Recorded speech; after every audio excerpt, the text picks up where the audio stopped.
नमस्कार, आप सभी का बहुत बहुत स्वागत है आरएम क्लासेस में। मैं हूं नमन परसाई और आज हम पढ़ने वाले हैं करंट अफेयर्स। टॉपिक काफ़ी महत्वपूर्ण है, हर एग्जाम में यहाँ से क्वेश्चन आते हैं। हमें प्रयास करना चाहिए कि हम डेली बेसिस पे जो न्यूज़पेपर हैं या फिर मैगजीन है उनमें से क्वेश्चन पढ़ते रहें, उनमें से जो करंट इवेंट्स हैं उनको पढ़ते रहें और जो क्वेश्चन वहाँ से आने की संभावना है उनको हमारे नोट्स में मेंटेन करते रहें, ताकि एकदम से लोड ना पड़े। आप जिस भी एग्जाम की तैयारी कर रहे हो सभी में यहाँ से क्वेश्चन आते हैं, इसलिए आपको ध्यान से पढ़ना चाहिए और नोट्स भी आपको मेंटेन करते चलना चाहिए। चलिए, सबसे पहला क्वेश्चन आपके सामने आ रहा है कि भैया हाल ही में किस राज्य में बिहू कुह उत्सव धूमधाम से मनाया गया है? इसका आंसर है अरुणाचल प्रदेश। कहाँ पड़ता है ये? तो ये भारत का नॉर्थ ईस्ट यानी उत्तर पूर्वी राज्य है। देखें, ये भारत है और भारत का जो आपका उत्तर पूर्वी राज्य है तो बेसिकली असम के ऊपर यहां पड़ता है अरुणाचल प्रदेश। बात क्लियर है? तो यहां मनता है आपका बिहू उत्सव। अब देखो, सबसे पहले बात करते हैं बिहू के बारे में, इसके बाद ये कहां मनता है, कौन सी जनजाति इसे मनाती है, उसके बारे में बात करेंगे। ठीक है, देखो जो आपका बिहू उत्सव है, क्या है? बिहू जो उत्सव है इसका अर्थ क्या है? इसका अर्थ है धान रोपाई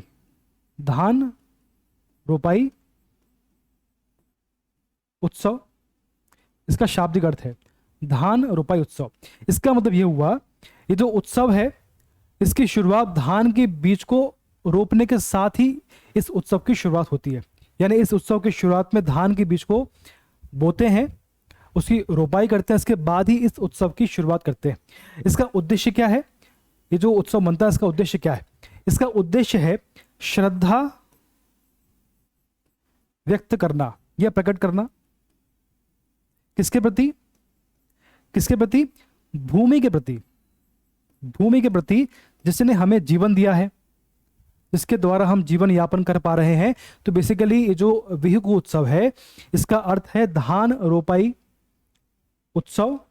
इसमें धान के बीज को रोपने के साथ ही इस उत्सव की शुरुआत होती है। इसका उद्देश्य है या इसका अर्थ है, इसका मतलब है कि भूमि के प्रति श्रद्धा व्यक्त करना, जिसने हमें जीवन दिया है या जिसके द्वारा हमारा जीवन यापन हो रहा है। बात क्लियर है? अब देखो, प्रश्न बनता है कि जो उत्सव है तो ये उत्सव कौन मनाता है? देखो, ये जो उत्सव है अरुणाचल प्रदेश में एक जनजाति है जिसका नाम है तांगसा जनजाति। इसका मतलब यह हुआ, ये जो बिहू उत्सव है ये बेसिकली एक आदिवासी उत्सव है। आदिवासी उत्सव हो गया ये। ठीक, जो बिहू है ये बेसिकली एक आदिवासी उत्सव है जो कि तांगसा जनजाति के द्वारा मनाया जाता है, जो कि अरुणाचल प्रदेश के चांगलांग जिले में निवास करती है। बात क्लियर है? अब देखो, जो बिहू उत्सव है ये बेसिकली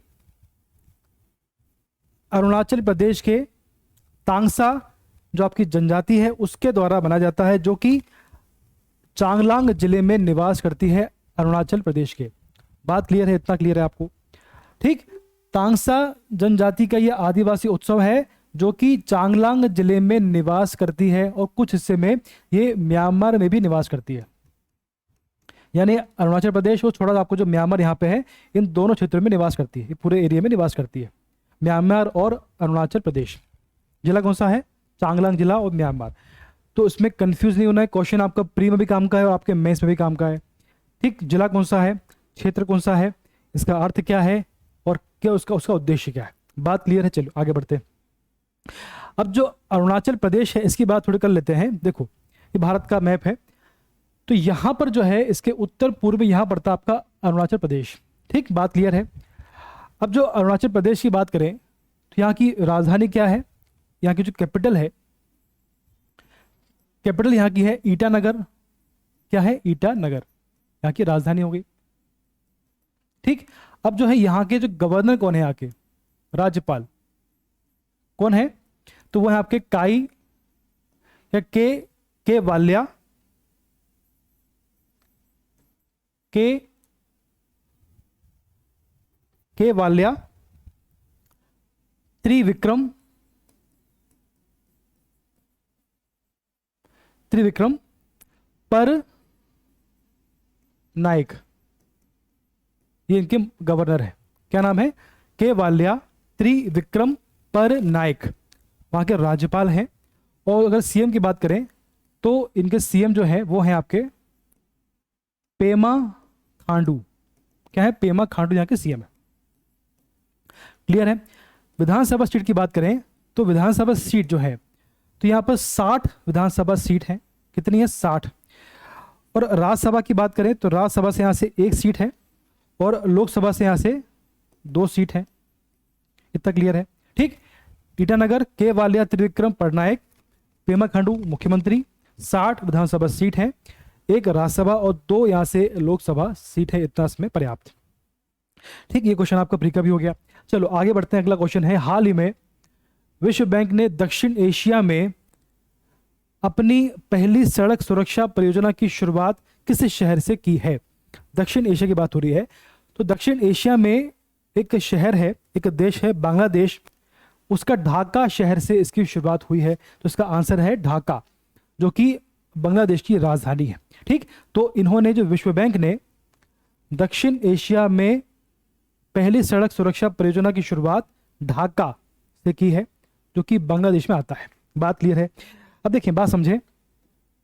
ये जो विश्व बैंक है, ये जो आपका वर्ल्ड बैंक है, इसने ढाका में हस्ताक्षर किए हैं। इसका जो प्रोजेक्ट है, इसका कॉस्ट है 358 मिलियन।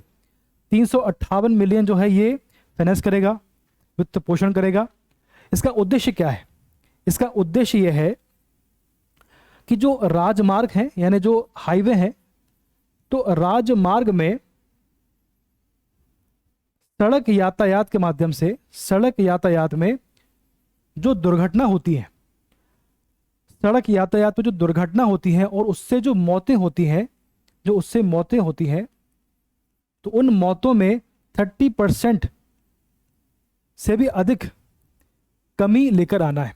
ठीक, राजमार्ग में यानी हाईवे में, सड़क यातायात में दुर्घटना के माध्यम से जो मौतें होती हैं, जो डेथ होती है, उसमें 30% से भी अधिक कमी लेकर आना है। जो मौतें होती हैं, जो दुर्घटना होती है, उनमें 30% से भी ज़्यादा की कमी लेकर आना इनका उद्देश्य है। और उसके लिए जो इंफ्रास्ट्रक्चर की आवश्यकता है, तो उसमें ये इन्वेस्ट करेगा। उसके लिए जो आधारभूत जो संरचना है या जो इंफ्रास्ट्रक्चर है, उसकी जो आवश्यकता है। ठीक, इन दुर्घटना के में कमी लाने के लिए जो आधारभूत संरचना की आवश्यकता है, उसको ये डेवलप करेगा। बात क्लियर है? उद्देश्य क्या है? जो मौतें हो रही हैं उनमें कमी लेकर आना।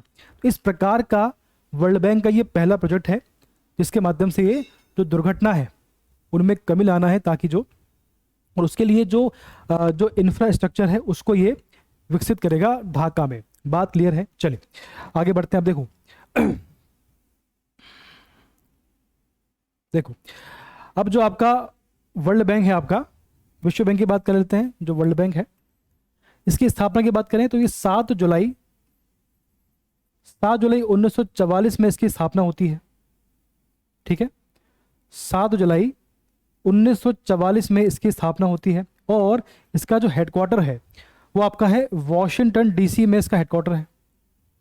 ठीक है, इसके जो अध्यक्ष हैं वर्तमान में, वो कौन है? अजय बंगा। कौन है? अजय बंगा। अजय बंगा इसके वर्तमान में अध्यक्ष हैं, जो कि 2023 में बने हैं 5 साल के लिए। तो ये भारतीय मूल के पहले, ये अमेरिकी भारतीय मूल के बने हैं और पहले अमेरिकी पंजाबी है, ये सरदार है। अजय बंगा बेसिकली अमेरिकी भारतीय मूल के हैं। ये अमेरिकी है लेकिन भारतीय मूल के हैं, और पहले सिख प्रेसिडेंट हैं अमेरिकी। इतना क्लियर है आपको? चलिए अब देखिए, अगला क्वेश्चन आपके सामने है।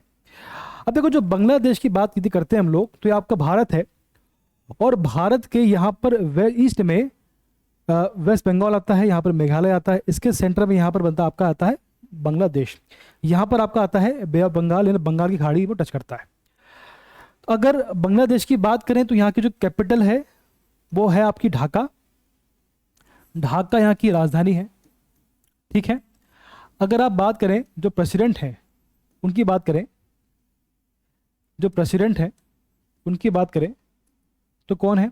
मोहम्मद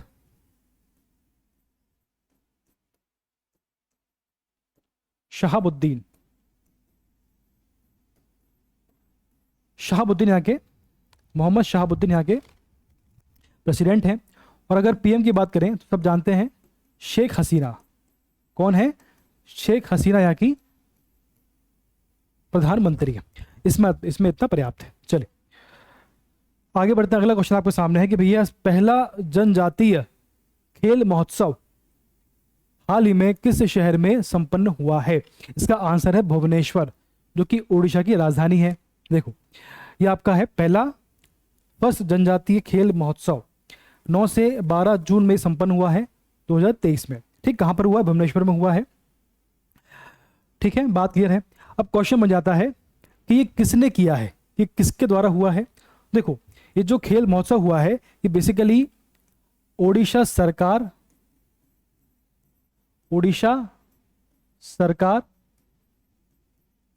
प्लस जो आपका केंद्रीय सांस्कृतिक मंत्रालय है, प्लस केंद्रीय सांस्कृतिक मंत्रालय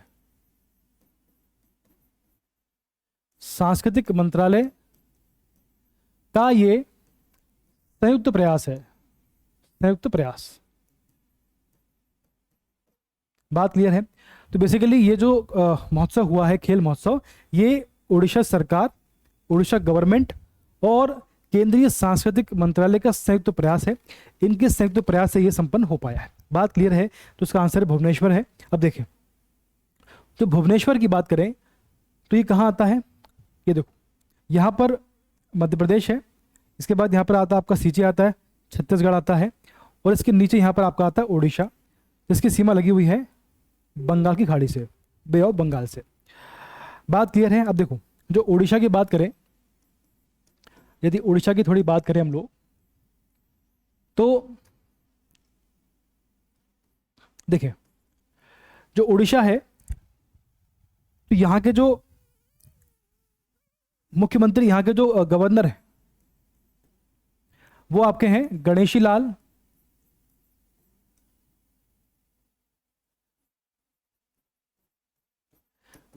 लाल यहाँ के गवर्नर हैं। ठीक है, और जो सीएम है वो है नवीन पटनायक। क्या है? नवीन पटनायक। अच्छा, यहाँ की जो राजधानी है वो पता है आपको, वो है भुवनेश्वर, जहां पे ये हुआ है। भुवनेश्वर यहाँ की राजधानी है। ठीक, गणेशी लाल गवर्नर हैं, नवीन पटनायक यहाँ के सीएम हैं, जो बीजेपी से आते हैं, जो कि बीजेडी से आते हैं। और इसके बाद देखें आप, यहाँ जो विधानसभा सीट है,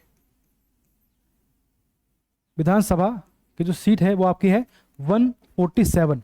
कितनी है? 147।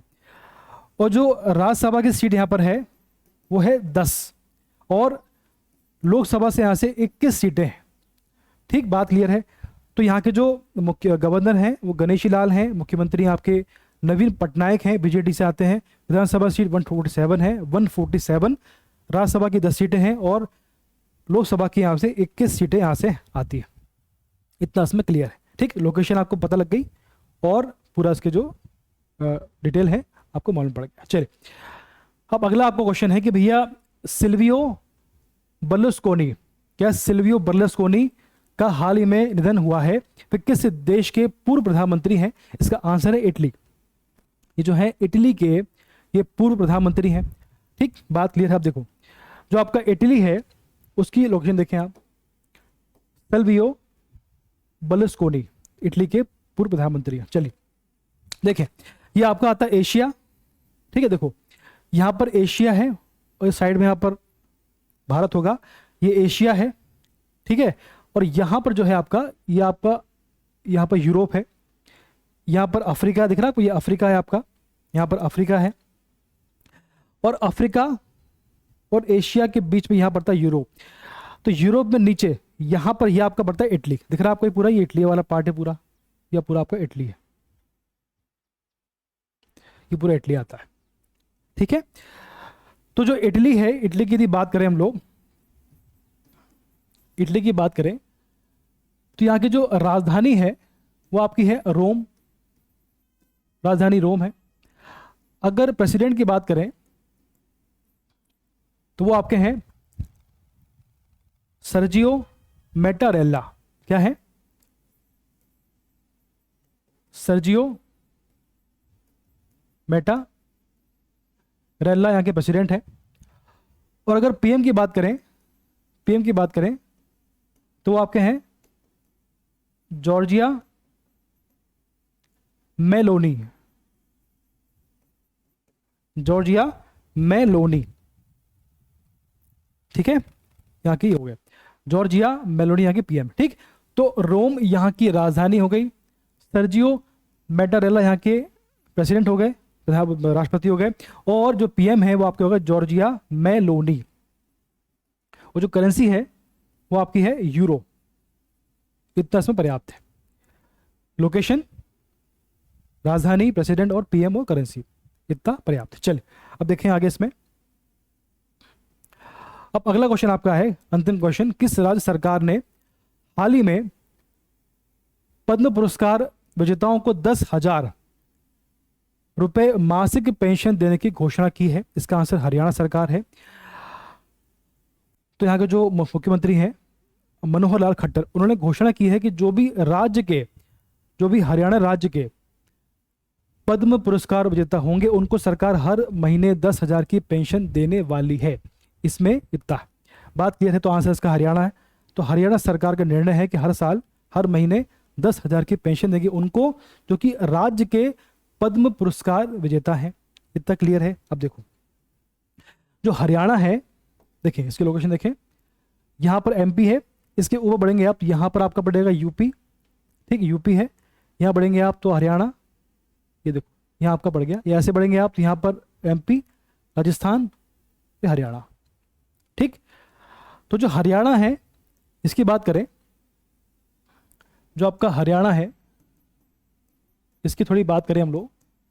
क्वेश्चन आजकल आ जाते हैं ऐसे, देखें जरा इसमें। तो जो हरियाणा है इसकी जो राजधानी की बात करें, कैपिटल की बात करें तो वो आपकी है चंडीगढ़।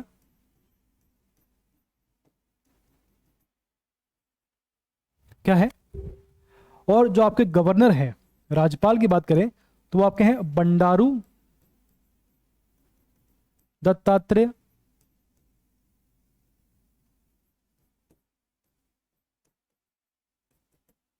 ठीक, और अगर सीएम की बात करें तो वो हैं आपके मनोहर लाल खट्टर। मनोहर लाल खट्टर जो कि बीजेपी से आते हैं। ठीक, अब अगर विधानसभा सीट की बात करें तो विधानसभा सीट यहां पे कितनी है? 90 विधानसभा सीट है। राज्यसभा की बात करें तो भैया यहां पे 5 राज्यसभा सीटें हैं। लोकसभा की बात करें तो यहां पे 10 लोकसभा सीटें हैं। बात क्लियर है। अच्छा, यहां पे मुख्यमंत्री हैं मनोहर लाल खट्टर। डिप्टी सीएम भी यहां पर हैं। डिप्टी सीएम वो है आपके दुष्यंत चौटाला।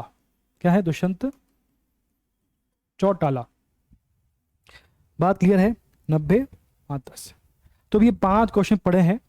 5 क्वेश्चन शाम को पढ़ेंगे, 5 क्वेश्चन कल पढ़ेंगे, इस प्रकार से पढ़ते रहेंगे। मेरा उद्देश्य है कम पढ़ना है लेकिन अच्छा पढ़ना है। हम उतना पढ़ेंगे जितना हम रिवाइज कर पाए और लंबे समय तक याद कर पाए। ठीक है, इतना पर्याप्त है। धन्यवाद।